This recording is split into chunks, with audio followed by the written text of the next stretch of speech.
और यहाँ हम पढ़ाई कहाँ पढ़ रहे हैं? हम संगम युगी शूटिंग काल में पढ़ाई पढ़ रहे हैं, जहाँ 5000 वर्ष के ब्रॉड ड्रामा की शूटिंग होती है, जहाँ भगवान स्वयं गीता ज्ञान देते हैं और गीता ज्ञान देकर इस सृष्टि में महाभारत युद्ध कराते हैं।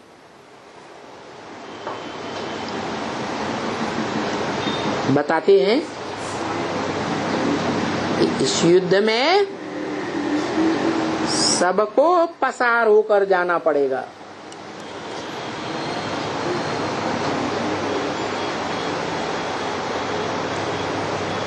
ऐसी कोई आत्मा नहीं होगी जो इस युद्ध से क्रॉस करके आगे न बढ़े। तो बताया मुरली ब्रह्म वाक्य में gateway to heaven is Mahabharat. स्वर्ग का गेट महाभारत युद्ध है। स्वर्ग में जाना है तो किस गेट से जाना पड़ेगा? महाभारत युद्ध से पसार होना पड़ेगा। ये सत्य असत्य की लड़ाई है। क्या? धर्म और अधर्म का युद्ध है। दुनिया में अनेक प्रकार के जब धर्म फैल जाते हैं धर्म पिताओं के द्वारा, तब भगवान आकर गीता ज्ञान सुनाते हैं। सर्वधर्मान परित्यज्य, क्या? सब धर्मों को त्याग दे। तो सब धर्म कलयुग के अंत में होते हैं या द्वापर के अंत में होते हैं? उन शास्त्रकारों को तो बेचारों को पता ही नहीं है। क्या? उन्होंने तो समझ लिया कि द्वापर के अंत में महाभारत युद्ध हुआ और भगवान कृष्ण 16 कला संपूर्ण द्वापर के अंत में आ गए। बेचारे शास्त्रकार यही भूल गए कि हम विकारी मनुष्य हैं। विकारी मनुष्यों की बुद्धि विकारी होती है। विकारी बुद्धि बार बार भूल करती है। मनुष्य से ही भूल होती है या देवताओं से? तो बेचारे शास्त्रकार मनुष्य भूल गए कि शास्त्रों में तो लिखा है पहले ही सतयुग 16 कला संपूर्ण को जन्म देता है, त्रेता 14 कला को जन्म देता है और द्वापर ज्यादा से ज्यादा 8 कला वालों को जन्म देता है। और तब से तेजी से कलाएं गिरती हैं, क्योंकि कर्म इंद्रियों से कर्म करने लग पड़ते हैं।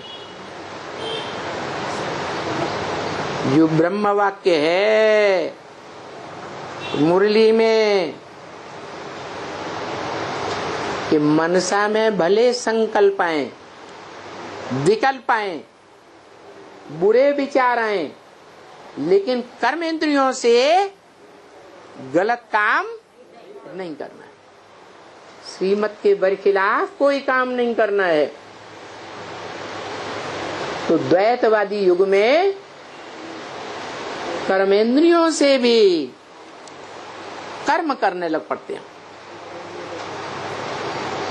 और बड़ी तेजी से नीचे गिरते हैं,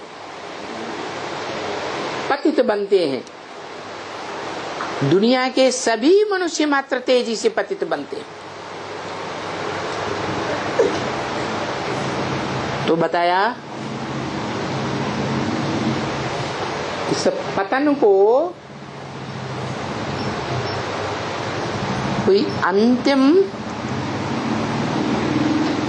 चरम सीमा भी होती होगी या नहीं है? इस पतन की भी एक अंतिम सीमा है। वो अंतिम सीमा आने से पहले ही वो आत्माओं का बाप इस मनुष्य सृष्टि में आ जाता है। क्या आ जाता है? या दुनिया में जैसे बच्चा आ जाता है जन्म लेकर, ऐसे आ जाता है प्रत्यक्ष रूप में या गुप्त रूप में आता है? दुनिया में भी बच्चा पहले गर्भ में, फिर गर्भ जब परिपक्व बनता है, बाप का डाला हुआ जो सूक्ष्म बीज है वो धरणी रूपी माता में आकर के जब भ्रूण बनता है, भ्रूण से पिंड बनता है शरीर का, हाथ पांव वाला, तो निर्जीव होता है या चैतन्य होता है? निर्जीव होता है। बाद में उसमें आत्मा प्रवेश करती है। तो ये परंपरा भगवान आकर के डालते हैं। जब आते हैं तो अहम बीज प्रतपिता, मैं ज्ञान का बीज बोने वाला पिता हूँ।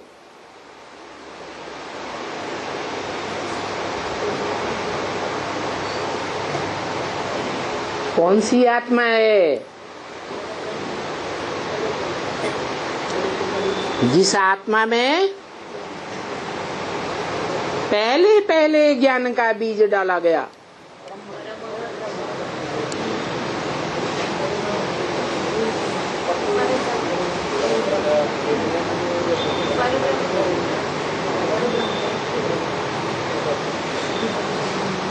जिसका नाम परम माने बड़ी, ब्रह्म माने बड़ी ते बड़ी माँ।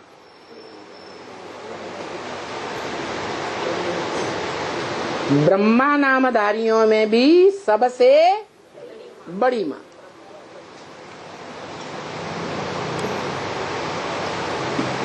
तो बाप भी कैसा होगा? है? बाप भी कैसा पुरुष होगा? परम ब्रह्म बड़ी ते बड़ी माँ, बड़े ते बड़ी माँ का रूप है कार्य करने के आधार पर। क्योंकि शास्त्रों में काम के आधार पर नाम पढ़ते हैं। इसकी शुरुआत भी वो बापों का बाप आकर करता है। बोलता है मैं जिस तन में भी आऊंगा उसका नाम ब्रह्म रखता हूं। तो जिससे पहले नंबर में आऊंगा वो बड़े से बड़ी माँ हो गई। दुनिया में भी क्या होता है, खास भारत में देख लो। ब्रह्म वाक्य है मुरली में,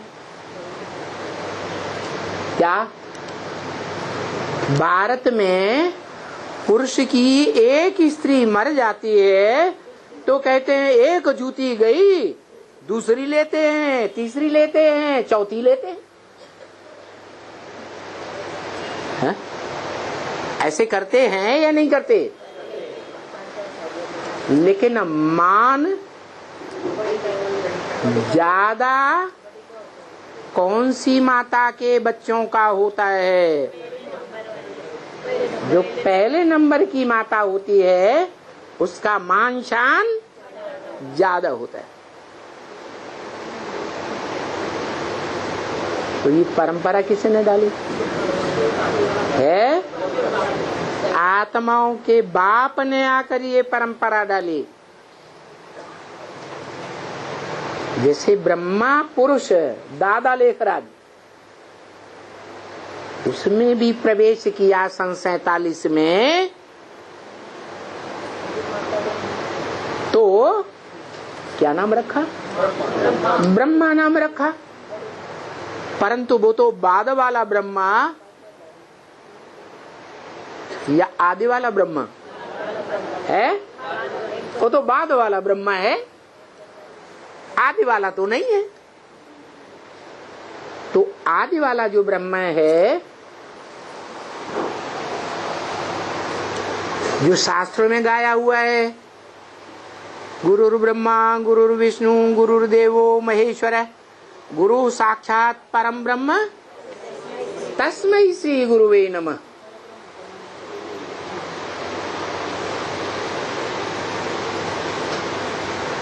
वो बड़े से बड़ी माता जिसे परम ब्रह्म नाम दिया गया, वो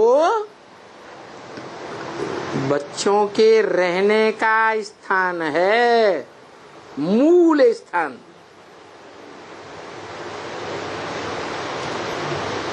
है। बाप बीज डालता है, जितने बार भी बीज डालेगा तो आधार माता ही बनती है ना। कौन बनता है? माता आधार बनती है। तो बच्चों का, परिवार में जो भी बच्चे जन्म लेते हैं, उन सब का मूल स्थान कौन सा हुआ है? माता, पहली माता। बेहद ब्राह्मणों की दुनिया में भी पहली माता परम ब्रह्म, और वो परम ब्रह्म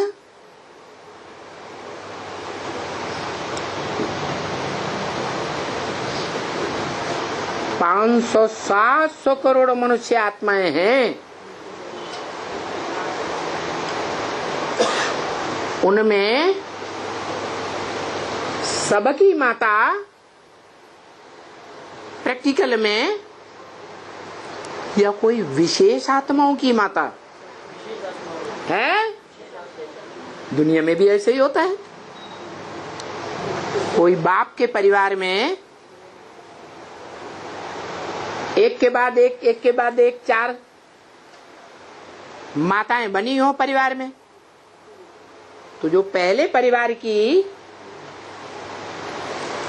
रचना होगी वो ज्यादा पावरफुल होगी ना। क्यों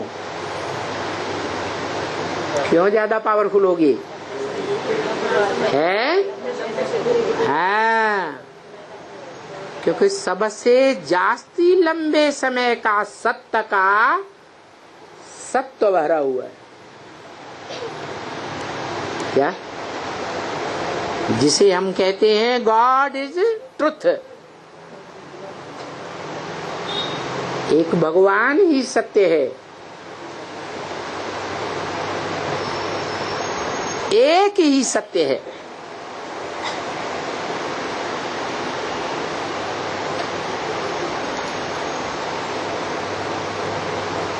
उसके अलावा कोई भी सत्य नहीं है।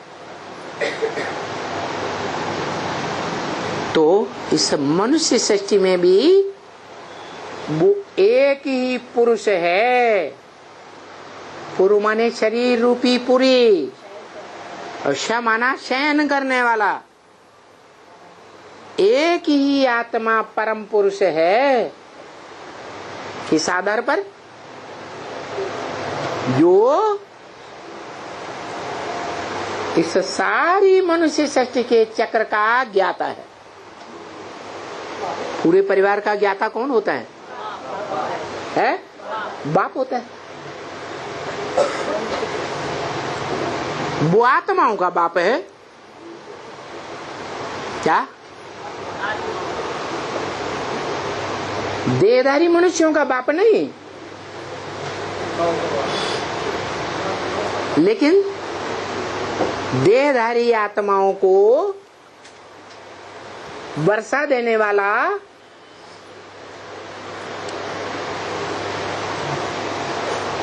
कौन होगा? देहधारी बाप होगा या निराकारी बाप होगा? स्वर्ग का वर्षा देने वाला स्वर्ग साकार होता है या निराकार? स्वर्ग साकार होता है।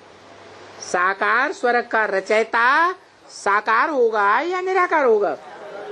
साकार होगा। तो मनुष्य सृष्टि का बीज जो हीरो पार्टधारी है, इस मनुष्य सृष्टि रूपी ब्रॉड ड्रामा में ऑलराउंड पार्टधारी है, वो ही स्वर्ग का रचयिता है। क्या है या नहीं है?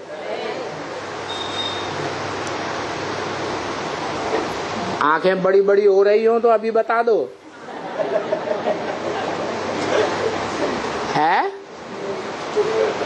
है या नहीं है?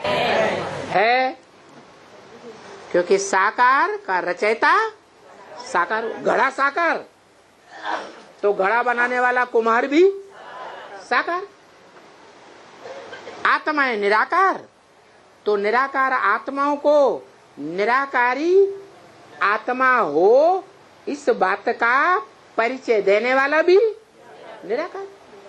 उससे पहले तो हम जानते ही नहीं थे कि हम क्या। तो निराकार से निराकारी वर्षा मिलता, साकार से साकारी स्वर्ग का वर्षा मिलता।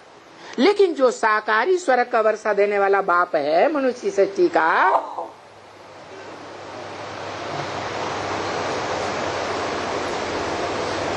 वो तीनों कालों में पार्ट बजाता है कि नहीं? कलह क्लेश वाले तमो प्रधान युग में भी सुख दुख लेने और देने का पार्ट बजाता है या नहीं? तो जो दुख देता है, जो सुख लेता है, दुख लेता भी है देता भी है, तो दुख लेने और देने के टाइम पर अज्ञानी कहा जाएगा कि ज्ञानी कहा जाएगा? है? अज्ञान से दुख और ज्ञान से सुख होता है। तो जो अज्ञानी है मनुष्य सृष्टि का बीज बाप, उसको ये ज्ञान कहाँ से मिलता है कि स्वर्ग कैसे रचा जाए? अगर वो पहले से ही उसमें ज्ञान होता तो 84 के चक्र में पहले ही स्वर्ग बना देता है। बनाता है? नहीं बनाता। तो सवाल है कैसे बनाता है? कौन उसे रास्ता बताता है?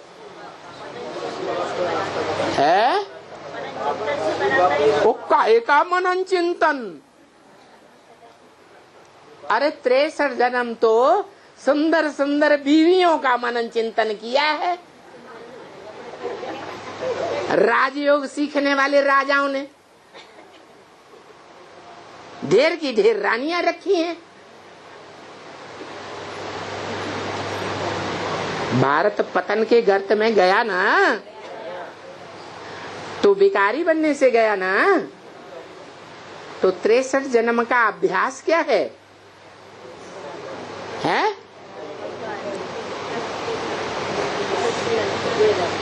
भिखारी बना, अज्ञानी बनाना, तो वो ज्ञान कौन देता है उसे? जो स्वर्ग का रचयिता दूसरे धर्म वाले भी गाते हैं, हेवनली गॉड फादर। हेवन को वर्षा, हेवन का वर्षा देने वाला फादर। फादर तो तभी होता है जब वर्षा दे। फादर सिर्फ कहे और कभी मिले ही नहीं, वो फादर कैसे हो सकता? इसलिए मुरली में बोला, सारी दुनिया की जो भी मनुष्य मात्र हैं, सबको आकर के मिलते हैं। कोई को आंखों से, ज्ञानेंद्रियों से, कोई को कर्मेंद्रियों से भी मिलते हैं, कोई को 11वीं इंद्रिय मन से साक्षात्कार हो जाता है, कोई को तीक्ष्ण बुद्धि होने के कारण पता चल जाता है कि यही बाप हो सकता है, कोई दूसरा बाप नहीं हो सकता। तो ये अखबारों से जान लेते, देखते नहीं ना, कौन सा टीवी में देखेंगे, मिलता सबको है। तो सवाल यही है कि स्वर्ग का रचयिता कौन? एक या दो? रचयिता तो बाप ही कहा जाता है, परंतु प्रवृत्ति मार्ग से सुख दुख की सृष्टि बनती है कि बिना प्रवृत्ति के बनती है? तो प्रवृत्ति चाहिए, माता चाहिए या नहीं चाहिए? तो वो परम पुरुष, परम पिता को क्या चाहिए? माता चाहिए। तो इस मनुष्य सृष्टि में जो पूरा चक्र लगाने वाली आत्मा है, तीनों कालों का चक्र लगाने वाली, उसको पता है ना कि यही काल चक्र है, यही महाकाल है जो पूरा चक्कर लगा के आता है तीनों कालों का। तब मुझे ज्ञान होता है, किसको? शिव बाप को, कि ये तीनों काल का ये चक्र में ये ऐसा ऐसा होता है। तो तीनों काल का ज्ञाता महाकाल को जानता है या नहीं जानता? जो महाकाल रुद्र कहा जाता है, जिस रुद्र के द्वारा अविनाशी रुद्र ज्ञान यज्ञ की शुरुआत होती है। कैसा ज्ञान यज्ञ? विनाश नहीं होता। सतयुग त्रेता में भी सार रूप में ज्ञान रहता है, द्वापर कलयुग में भी वो महाकाल मरता नहीं, वो द्वापर के आदि में जो वेद लिखे तो वेद व्यास कहा जाता। वेदों में भी पहले श्रीमद् भगवत गीता की रचना हुई। तो गीता में भी लिखा है क्या? व्यास प्रसादात्। ज्ञान किसके प्रसाद से, प्रसन्नता से मिला? व्यास की प्रसन्नता से। वो ही व्यास उन वेदों का, गीता का व्याख्याकार बनता है।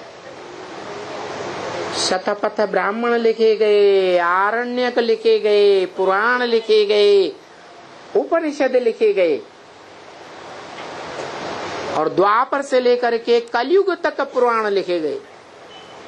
ये रामायण महापुराण जो कहा, रामायण पुराण जो कहा जाता है, तुलसीदास के द्वारा कलयुग में लिखा गया ना। तो वो अविनाशी ज्ञान जीवित रहता है या खत्म हो जाता है? ओ हीरो पार्टधारी इस षष्ठी रूपी रंगमंच पर कोई न कोई रूप में रहता जरूर। भले सब संग के रंग में आते हैं तो वो भी संग के रंग में आकर नीचे गिरता है। लेकिन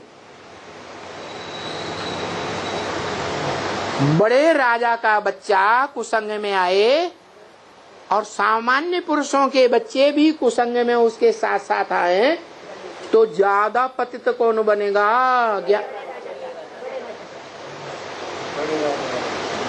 तो वो बड़े ते बड़े बाप का बड़ा बच्चा है इस षष्ठी रूपी रंगमंच पर ऑल राउंड पार्टधारी। इसलिए वो सुप्रीम सोल बाप उस मनुष्य सृष्टि के बाप में प्रवेश करके उसका नामकरण करते हैं। है परम ब्रह्म को भी फिर सती कहा जा सकता है क्या? जैसे पार्वती को अपन सती कहते वैसे परम ब्रह्म को भी सती कहते। बीच में बोलना जरूरी है। पार्वती का पूर्व जन्म सती था या वो जन्म सती था? तो पार्वती नाम क्यों दे रहे हो? पार लगाने वाली पूर्व जन्म वाली सती थी या वो है? सती माने सत्य को धारण करने वाली। दुनिया का बड़े से बड़ा सत्य है ज्ञान, नहीं ज्ञान सदृशम पवित्रम ही विद्यते।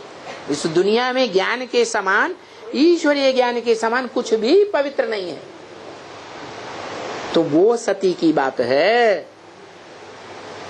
वो परम ब्रह्म नाम देता है अपना काम निकालने के लिए। बाप जन्म नहीं देगा मनुष्य सृष्टि का, देव आत्माओं का। कौन जन्म देगी?